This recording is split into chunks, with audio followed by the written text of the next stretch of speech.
Hey y'all. Thank you to everybody that joined me tonight on part 2 of Black Lives. Well, all lives can't matter until Black Lives Matter.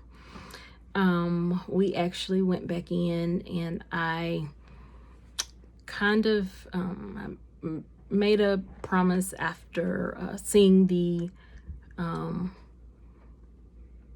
press conference yesterday regarding Rayshard Brooks' murder that I would investigate as much as I could to get as much information as I could to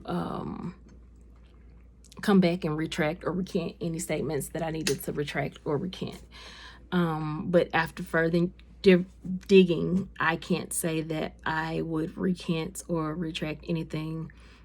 I don't think that Rayshard deserved to die. However, I still believe the officers' actions were justified, and it just so happened their actions led in death. My fear is that if every time we see an encounter between a white officer and a black male, that we scream racism, that it's going to get to a point that the good cops aren't even going to know how to deal with us. I don't know if you've watched the entire 45-minute video of them interacting via Mr.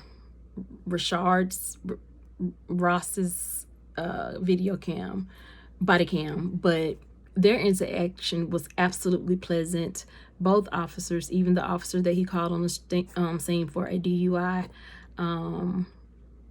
officer to come on the scene, they didn't treat him any less than respectful. And Rayshard was off. And I hate to say this part because, as I said before, I don't want to be a Candace Owens. I don't want to vilify a victim.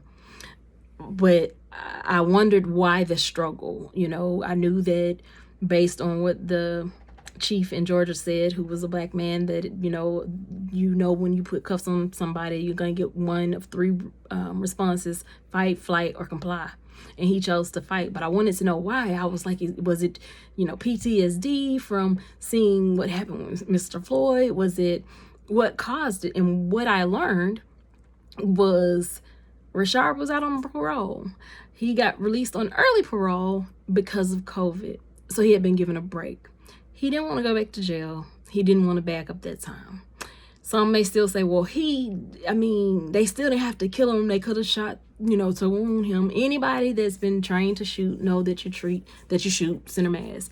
Not to mention, this officer shot 3 times. One hit a car, one hit him in the butt, and one hit him in the back. At the time of shooting, Rayshard was actually, his torso was turned, his legs were forward, and he was deploying the taser. The taser did deploy. You can look at the video, slow it down, you can see that it did deploy. So even in shooting him, he was justified. That doesn't mean he deserved to die. And so I think that when we hear the word, oh, it was justifiable, then it's, oh, he deserved to die. No, it's just that justifiable action caused death, but it didn't necessarily have to cause death. You can even see in the officer's body cam that did the shooting how many times he asked about Mr. Brooks. You can also see how his adrenaline stops. You can tell where it was high, and then as he's coming down off of that adrenaline rush. The other thing that I noticed more than anything was the black officers that kept coming to him saying, "Are you okay? Are you okay? Are you okay?" Now, one thing about, I can't speak for anybody else, but I can speak about me being black. You know when somebody's feeling you or not. You know when somebody's for you or against you. I don't think that those officers would have looked out for him in such a manner if they felt he was racist. And that's just me. That's my opinion. This is what I saw and what I said today. We all have perspectives, and we all, what we see is our truth, but it doesn't make it fact. So this is me sharing what I saw, my perspective, but it doesn't make it fact. the truth of the matter is, to even learn that the DA just a week before that said that using a taser with the college students was deadly force. This same DA just said that using a taser towards an officer is not deadly force. But you got a whole nother chief in another district that says when a taser is deployed and if an officer is hit, and every officer that carries a taser has to be have a taser used on them, and then your muscles are basically paralyzed for 5 seconds, and it's literally 1-1001, 1-1002, 1-1003, 1-1004, 1-1005. Think about yourself laying still, cannot move for that amount of time. That's a long time. That's enough time for somebody to come and get your weapon. That's enough time for somebody to kick you in your head. That's enough time for somebody to do something to you. So that's just my spiel. I also found it kind of political that, again, the DA is up for re-election this year. And though he outlined it really well yesterday, and I was struggling so bad with, God, what am I missing? Because I just did not feel like this was about race. And to know that he's up against some inappropriate charges, not only that, up for re-election, y'all, this is a mess. And so I simply say, send your prayers to Atlanta, because I can easily see this turning into an LA situation when these officers are acquitted. And then from there, I don't even know what the aftermath is going to be. And so I often hear people refer to Atlanta as a mecca, as just a home for